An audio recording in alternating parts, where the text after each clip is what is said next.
So an operating system is software, kind of like a framework that's installed on a certain type of device that allows both the display to operate, the interface that I can interact with, and also the ability to program or install software. So on my phone, an application, or on my computer or my desktop, a program. So for my phone and my iPad, I have Mac OS, and then my laptop is Windows.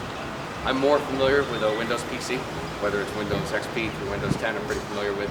Macs, like Mac desktops and laptops, I'm not too familiar with, but I also like my smartphone. I like it better than the Samsung operating system, and also just experience with it. I've always owned an iPhone, I've always owned a PC. Apple's Mac, iOS.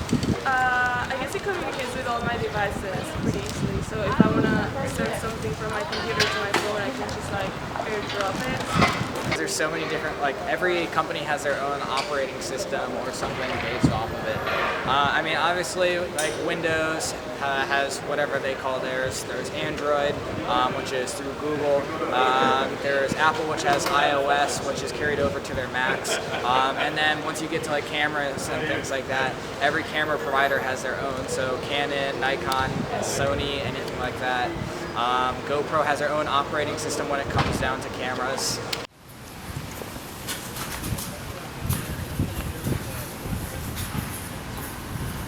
Most of my research is about the cybersecurity. If you think about the smartphone security, the vehicle security, the Internet of Things security.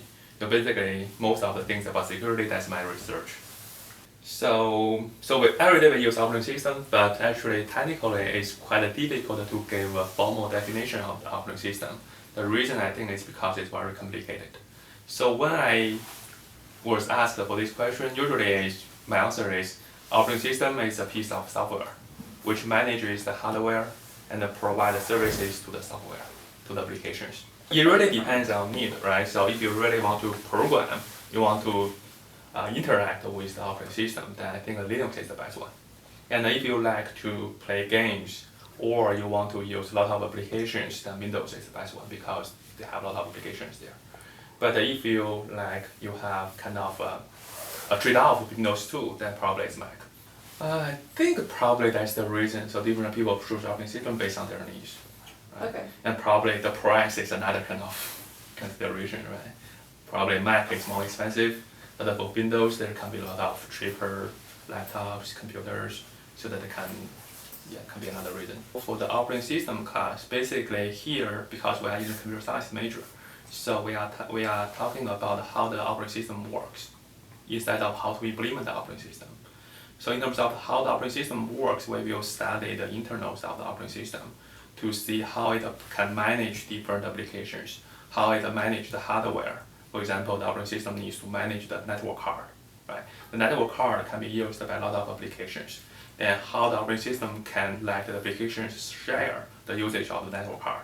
But at the same time, because the applications, they are different applications, so the operating system also needs to isolate their use on the network card. So probably these kind of things will be discussed in the operating system class. Mostly it's about the design. And if you think about there are a lot of applications running on the operating system, then the operating system also needs to schedule which application needs to run, right? So basically that's a scheduling algorithm. And then in terms of the other things like the memory management, the file system management, and the operating system also needs to provide some protections and security features. So basically those kind of things will be discussed. You can imagine there are a lot of aspects to evaluate the operating system in terms of the flexibility, usability, or other kind of things. The question being whether or not people make intelligent decisions as far as operating systems, I think is probably based on word of mouth, a lot of it.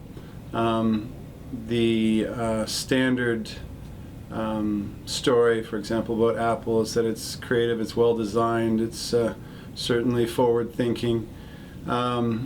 They say it's well built, they say it's intuitive in how it works. I don't necessarily find it intuitive, but they say it is. It's more expensive. So a lot of people will make decisions based on what they hear most about. There's something called the mere exposure effect, which is where if it's familiar to someone, they're more likely to think positively about it. So even if they don't know anything, but they've heard about it a lot, and guess what you hear most about? You hear most about Microsoft, because most people have it. So therefore, more software applications are available and used for that particular operating system. So that's an advantage for Microsoft, and yet there seems to be this large segment of the population that believes in the Apple and its quality, but there's this high price. So you've got this large N or large amount of people that are using the Microsoft Windows. So I assume their choices will be based on what seems familiar, what seems accessible in terms of cost.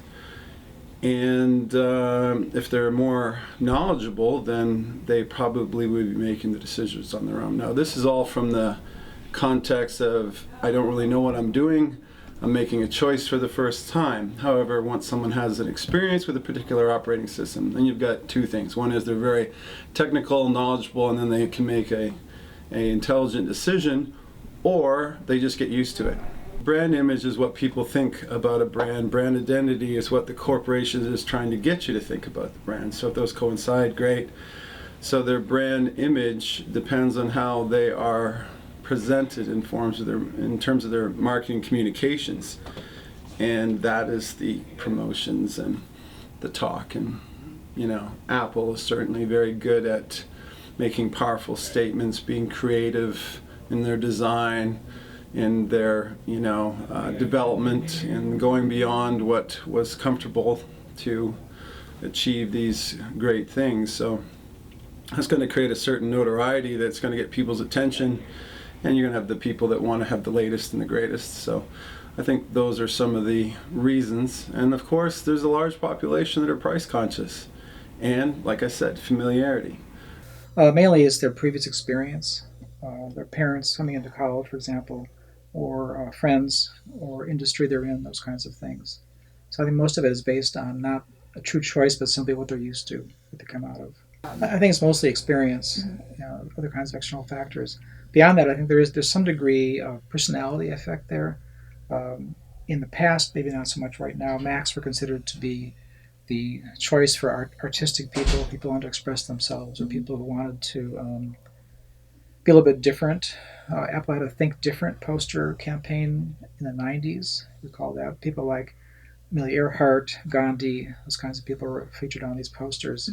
That even don't do the regular thing, don't do the IBM, Windows, bureaucratic, big company, but do something more unique and different. Okay. Is that true anymore? I'm not so sure that's true anymore, but that was true in the 90s, I think. 80s and 90s. I think within certain communities or groups, that's possible. In graphic arts, for example, it's all Mac right now.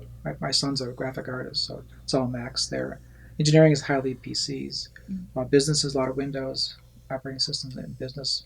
Maybe a little bit branding because the iPhone has promoted Macs indirectly, basically. But I think that's more industry situations, those kinds of things. In this department, students are buying as many Macs as PCs now, which in the 90s was not true at all. It was mostly PCs. Faculty here are split 50-50 at this point. And in some cases, people go from Windows to Mac due to a bad experience with Windows, something involving viruses, for example, or something. Sometimes, not commonly. I never see Mac to Windows. This department was always Mac, and you can see our first purchasing person for that. So That's impressive. yeah. So it was all Mac in the 80s. 90s went towards Windows a lot, then more recently towards Macs again. That's all, folks.